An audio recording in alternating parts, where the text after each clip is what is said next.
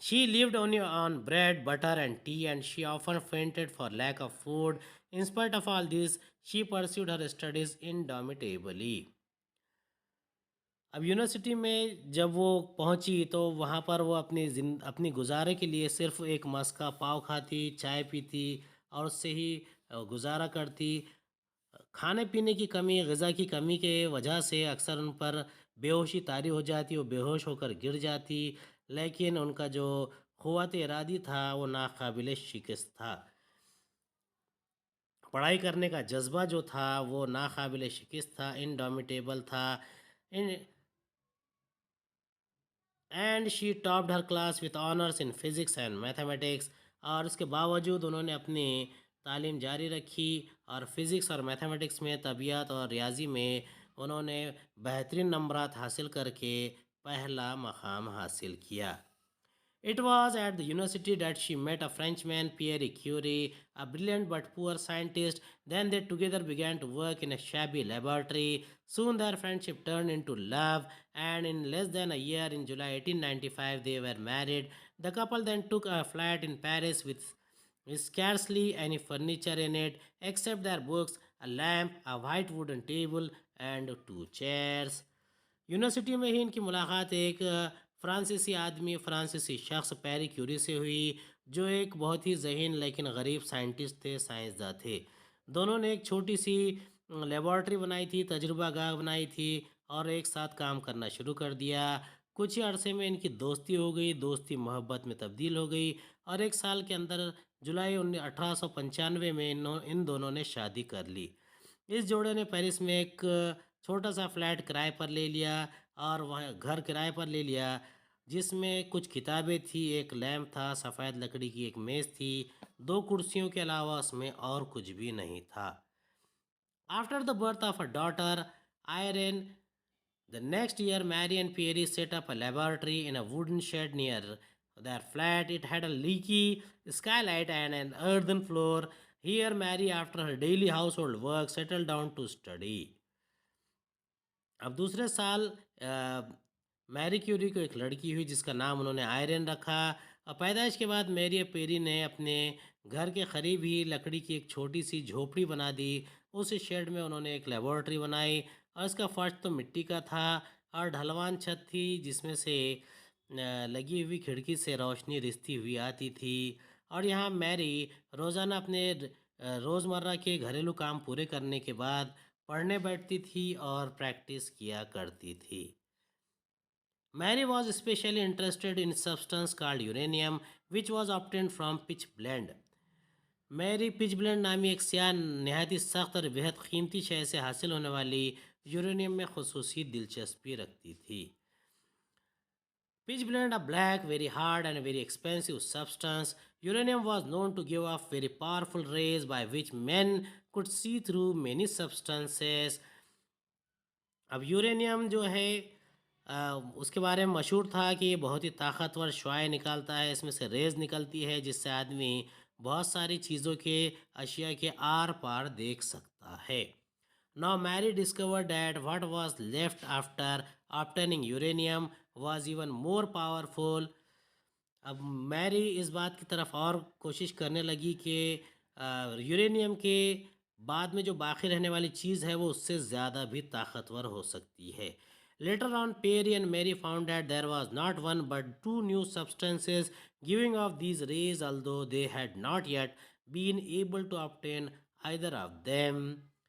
अब कुछ दिनों के बाद में पेरी और मैरी क्यूरी ने दरियाफ्त किया कि एक नहीं बल्कि दो नई चीज़ें इसमें से ऐसी मिली, जिनमें से ऐसी शुआएं, ऐसी रोशनी निकलती है जो अभी तक के किसी भी शय से हासिल करने में कामयाब नहीं हुए थे। ये नई चीज़ें उन्हें यहाँ पर दरियाफ्त हुई। They called one of them polonium in honour of her country Poland and the other was called radium. उन्होंने इन दोनों के नाम रखे। पहली चीज़ जो निकली थी उसका नाम था पोलोनियम, वो पोलैंड देश के एजाज़ में रखा गया, जबकि दूसरी चीज़ थी radium. Radium is the most powerful of the radioactive elements and radioactive elements can give off rays which can penetrate substances that are opaque to light. There was another French scientist called Henri Becquerel who in 1996 had discovered that uranium possessed this property, but polonium and radium possessed radioactive in much higher degree.